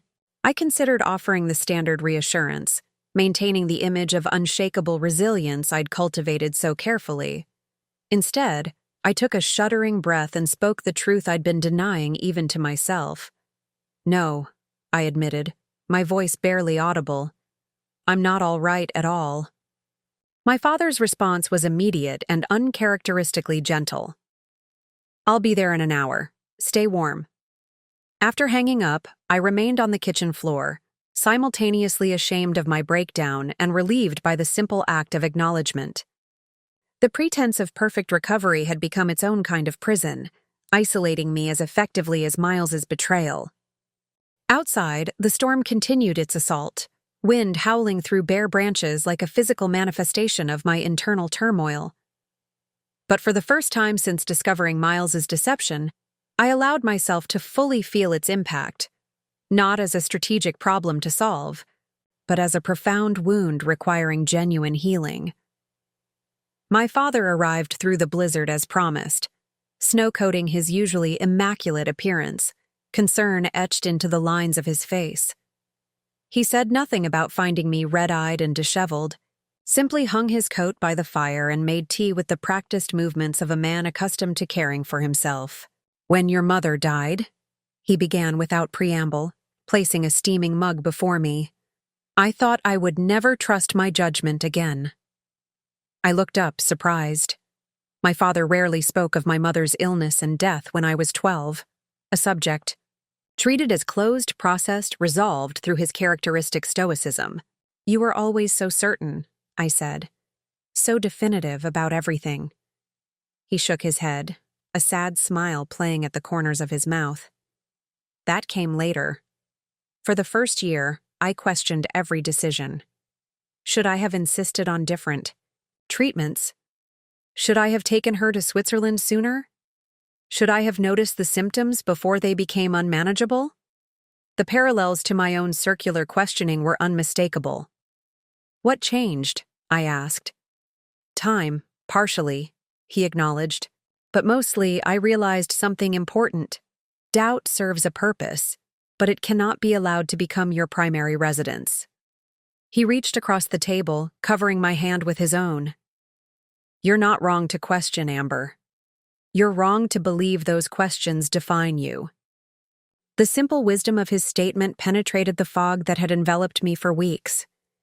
My father stayed through the night, sleeping in the guest room nearest Olivia's nursery, his presence a quiet affirmation that vulnerability wasn't weakness, it was necessary humanity. When spring finally softened the landscape, melting snow to reveal the first tentative crocuses pushing through the soil, something within me thawed as well. The dark night hadn't passed completely. Moments of doubt still surfaced without warning, but they no longer threatened to consume me. I began venturing beyond our property, reconnecting with the outside world. First through small steps, farmers, markets in Concord, coffee with old colleagues who visited from Boston, then more deliberately, attending legal symposiums and trust foundation meetings. At one such event, I encountered Elise Hammond, founder of a nonprofit supporting women, rebuilding their lives after financial abuse. Over lunch, I shared a carefully edited version of my experience, expecting the usual mix of shock and pity. Instead, she leaned forward with determined intensity. You know, we've been looking for someone to head our legal advocacy division.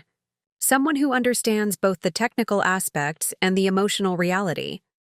I have a job, I replied automatically. My firm has been very accommodating. Of course, she nodded. But is it what you want? Or is it what you had planned before everything changed? The question lingered long after our conversation ended. My partnership at Montgomery & Reed represented years of dedication, countless hours proving my worth in an environment that rarely acknowledged female achievement without qualification. Walking away would mean surrendering something I had fought to achieve. Yet when I considered returning to corporate law full-time, defending wealthy clients and navigating office politics, I felt none of the ambition that had once driven me. The path that had seemed so clearly defined now felt like someone else's journey. A route mapped for a woman who hadn't yet experienced how quickly certainty could dissolve into betrayal. One evening, as twilight settled over the estate, and Olivia practiced standing while holding onto the coffee table, I found myself watching her with newfound clarity. Her determination to master this new skill, falling, rising, trying again with unwavering resolve, mirrored something awakening within me. You're finding your balance, I told her, though the observation was equally applicable to myself. She responded with a delighted babble, releasing the table to stand unsupported for 3 precious seconds before toppling onto the cushions I'd arranged for inevitable falls. Immediately, she pushed herself up again, undeterred by temporary failure. You're right, I agreed with her, unspoken persistence. We keep going. That night I called Elise Hammond and arranged to meet about the position. Not because I had fully resolved my doubts or completely processed my experience, but because I recognized that healing wouldn't come from retreat. It would come from moving forward, from transforming personal pain into purposeful action. The path ahead remained uncertain, but for the first time since Miles's betrayal, uncertainty felt less like vulnerability and more like possibility. 12 months after Miles's arrest, I stood at the podium of a conference center in downtown Boston, looking out at a sea of attentive faces, lawyers, financial experts, law enforcement personnel, and survivors of economic abuse. As the newly appointed director of legal advocacy for the Hammond Foundation, I was delivering the keynote address at our first national symposium. Financial betrayal is rarely just about money, I explained, my voice steady despite the personal resonance of my words.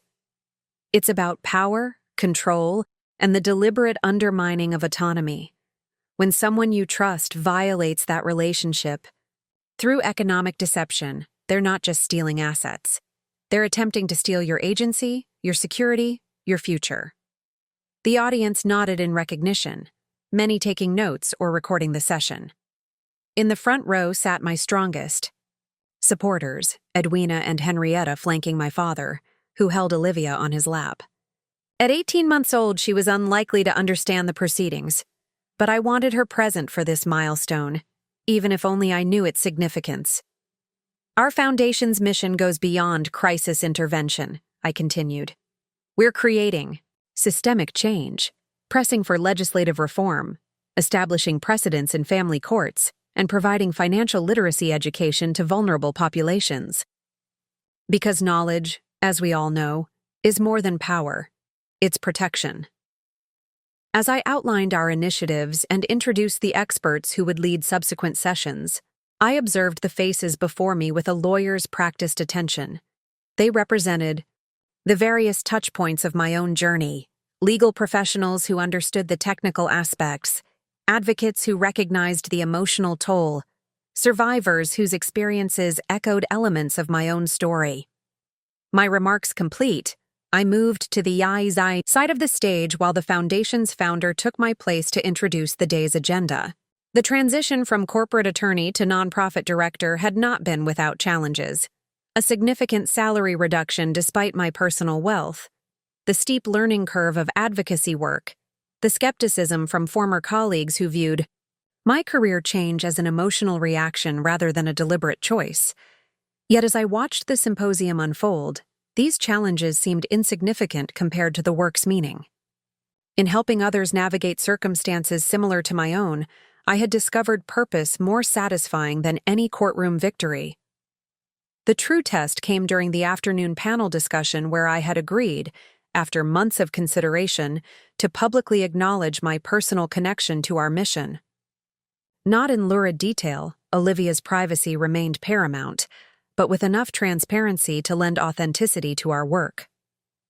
My understanding of financial exploitation isn't purely academic, I explained when the moderator broached the subject. 2 years ago, I was a partner at a prestigious firm, married to an investment banker, with a baby on the way and complete confidence in my future. 18 months ago, I discovered my husband had systematically emptied our accounts while I was in labor, part of a broader pattern of financial crimes that ultimately resulted in his incarceration. A hushed silence fell over the room. Though the case had received media coverage, this was my first public statement about the experience. I was fortunate, I continued. I had resources many victims lack: legal expertise, financial safety nets, professional connections. Even with these advantages, the journey through betrayal, legal proceedings, and rebuilding was profoundly challenging. For those without such resources, the path can seem impossible. I looked directly at the audience, meeting their gaze with hard-won confidence. That's why our work matters. That's why I stand before you not just as an attorney, but as someone who understands that recovering from financial abuse requires more than legal remedies. It requires a fundamental reclamation of trust, agency, and self-belief. The discussion that followed was the most meaningful professional exchange of my career. Honest, nuanced, occasionally raw. Practitioners shared challenges I hadn't considered. Survivors offered perspectives that expanded my understanding. Law enforcement detailed investigative approaches that might have accelerated my own case. As the session concluded to enthusiastic applause, I stepped from the stage feeling a sense of integration I hadn't experienced since before Miles's betrayal, as if the fractured pieces of my identity were finally realigning into a cohesive whole. My father approached, Olivia squirming happily in his arms. "You did well," he said simply, the understated praise carrying more weight than effusive compliments. From anyone else. "It wasn't easy," I admitted. "The worthwhile challenges rarely are," he replied, passing my daughter into my waiting arms. Holding Olivia close, I surveyed the room where attendees continued discussing strategies and sharing resources. the Foundation's work was just beginning, facing formidable obstacles from limited funding to institutional resistance. Yet for the first time, these challenges felt less like burdens and more like opportunities, chances to demonstrate the resilience that had carried me through my own darkest moments. "Ready for what comes next?" Edwina asked, joining us. I nodded, bouncing Olivia gently as she played with my necklace. More than ready. 3 years to the day after Miles's betrayal came to light, I stood in the garden of our conquered home, watching Olivia chase butterflies through carefully tended flower beds. At 4 years old, she was a whirlwind of energy and questions, her dark curls bouncing as she explored the world with infectious enthusiasm. "Mommy, look!" She pointed excitedly at a monarch butterfly resting on a purple coneflower. "It's the same color as your special dress," I smiled at her observation. The special dress was what she called the outfit I wore for important Foundation events, a deep orange sheath that had become something of a signature as our advocacy work gained national recognition. "It is," I agreed, kneeling beside her. "Nature has the best design ideas."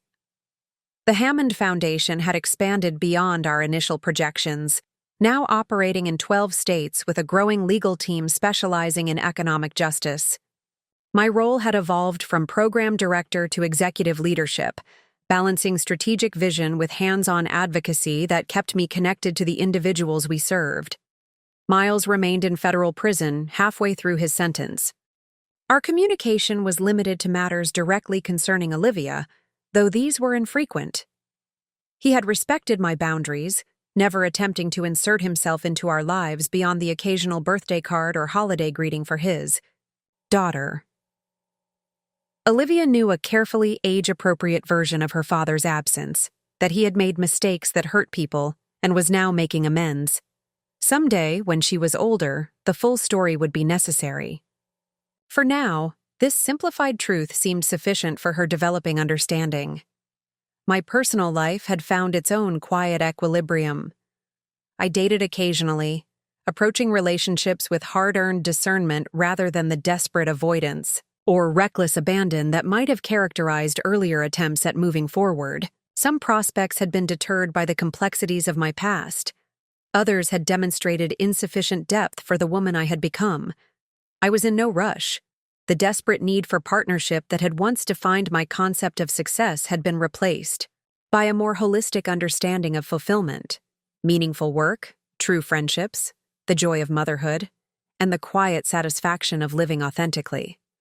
"Amber," Edwina called from the patio where she was setting up for the small gathering we'd planned. "Your father just arrived." I lifted Olivia into my arms, breathing in the sweet scent of her hair mingled with garden flowers. "Ready to show Grandpa your butterfly garden?" She nodded enthusiastically. "And tell him about my new school."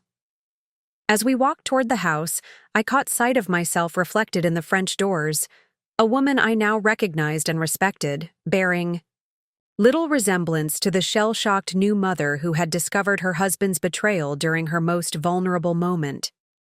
The transformation hadn't been instantaneous or without setbacks.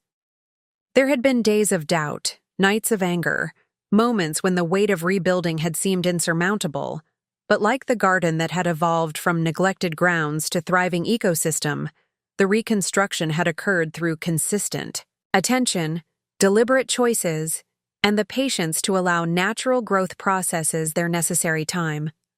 The $600 million trust fund that had once represented my emergency safety net had become a powerful tool for systemic change, funding legal, clinics, financial literacy programs, and policy initiatives aimed at preventing others from experiencing similar betrayals. As my father embraced his granddaughter with unguarded affection, I felt a sense of completion that transcended simple happiness. This hard-won peace, neither perfect nor guaranteed, but authentic and earned, was perhaps the most valuable asset I possessed. Up next, you've got 2 more standout stories right on your screen. If this one hit the mark, you won't want to pass these up. Just click and check them out. And don't forget to subscribe and turn on the notification bell so you don't miss any upload from us.